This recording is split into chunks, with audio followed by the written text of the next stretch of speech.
You've probably heard a lot of talks about how spiritual seeking is counterproductive, but you still feel confused about now what do you do?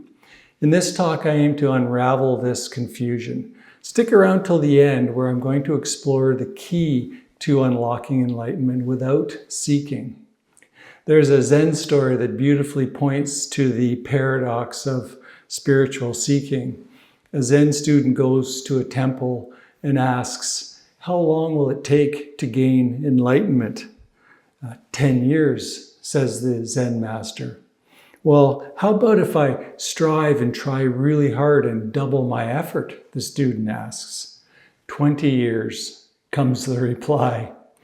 We often believe that enlightenment is a destination, a goal that we can reach, that promises perpetual wisdom and everlasting happiness.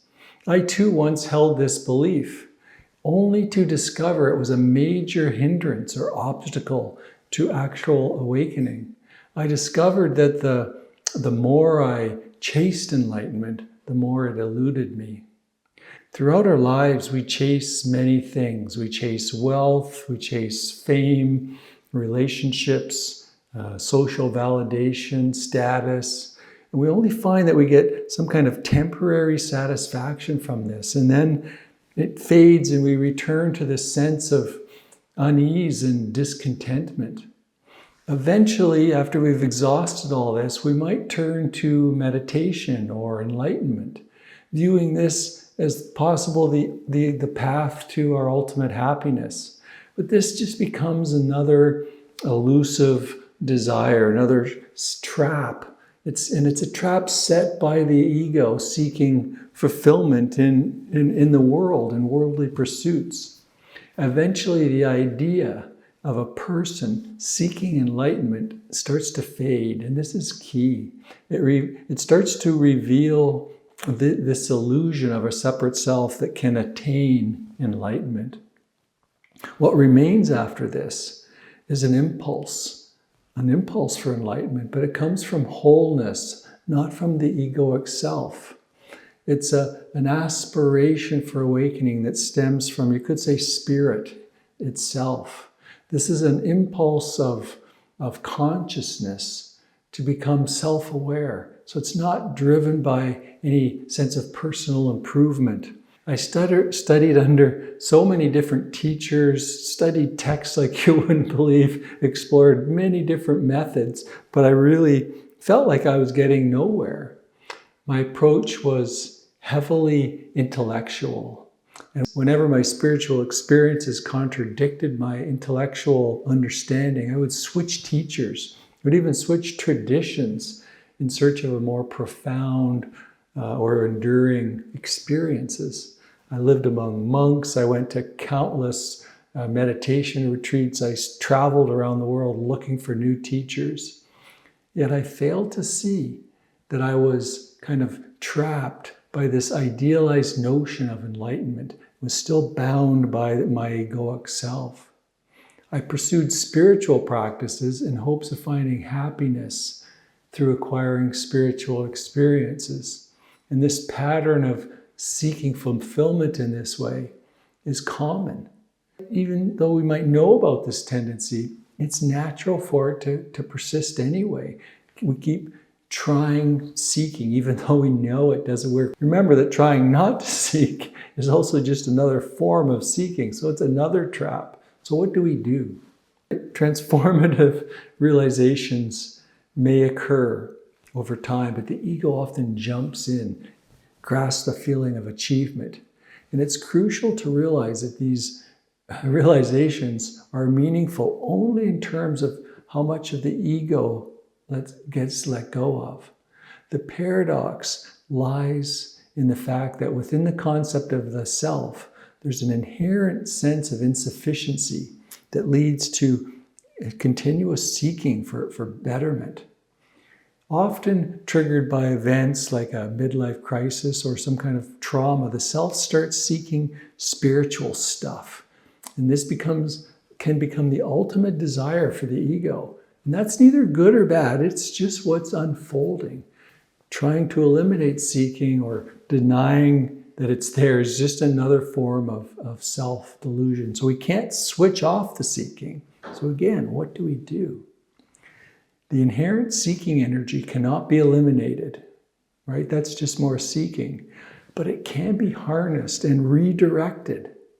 Suffering arises from the belief that the present moment is inadequate, leading to this constant seeking to improve future moments.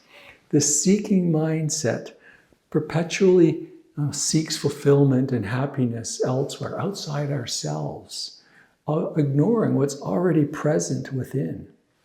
To shift this wanting energy, we can redirect it towards realizing the impermanence and ultimately unsatisfying nature of having more and more experiences. When we deeply understand these pursuits are not fulfilling in the long term, the sense of self starts to face a dilemma. The seeker within us acknowledges that fulfillment cannot be found through new experiences, even spiritual experiences, but it's uncertain about what to do next. When one truly comprehends this, there's a natural cessation of seeking. The energy of seeking really has nowhere to go, so it naturally dissipates. When we stop clinging to illusions, the seeking energy can be directed towards true awakening. Let me repeat this in different words. We do not stop seeking. Instead, we stop chasing illusions. So my advice here is to not actively seek truth, but rather to let go of illusions. The Buddha expressed a similar sentiment, encouraging us to release our fixed views instead of persistently seeking truth. When the egoic energy subsides, a natural stillness is just naturally seen. It's always there. And we realize the impermanence and unsatisfactoriness of what we were seeking. And this spiritual journey involves undoing the ego through relentless seeking and desire till it exhausts itself. And this exhaustion marks a threshold for true transformation. Surrendering to this process leads to authentic awakening and a stepping into the unknown, which the ego and the seeker fear, as it signifies its disillusion, its end. There's a story of a young man searching for enlightenment, and he comes across a wise teacher. The young man asks the teacher, "How can I find enlightenment?" The teacher replies, "Enlightenment is like the sun. It is always shining, but sometimes clouds get in the way and we cannot see it. If you want to see the sun, you must first learn to clear away the clouds." This is profound. Clearing away the clouds, letting go of the illusions, means letting go. It is challenging as it confronts the ego's core identity, which is tied always to seeking and wanting a better future. As Eckhart Tolle suggests, this process is akin to dying before physical death, shedding everything that isn't true to reveal our authentic essence.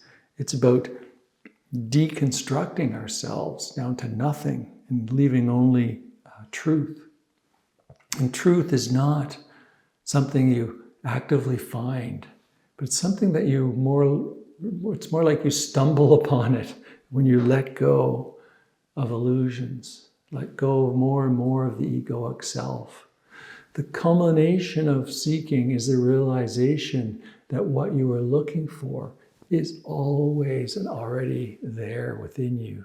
Like the sun is always there, but it's simply blocked by the clouds. It's challenging for the ego to accept this truth, as it requires a deep realization rather than a mere intellectual understanding. And the ego will resist, believing that it can attain eternal bliss through better worldly experiences. However, This perpetuates the seeking game, goes against the law of impermanence as well, because nothing that's attained can last forever. When we end the search for external fulfillment, we discover peace and fulfillment in the present moment. Everything unfolds as a mysterious interplay of events, perceptions, memories, and thoughts. So the key to unlocking enlightenment is not to achieve it as a goal, but to make it a way of life by being truly present and letting go of illusions.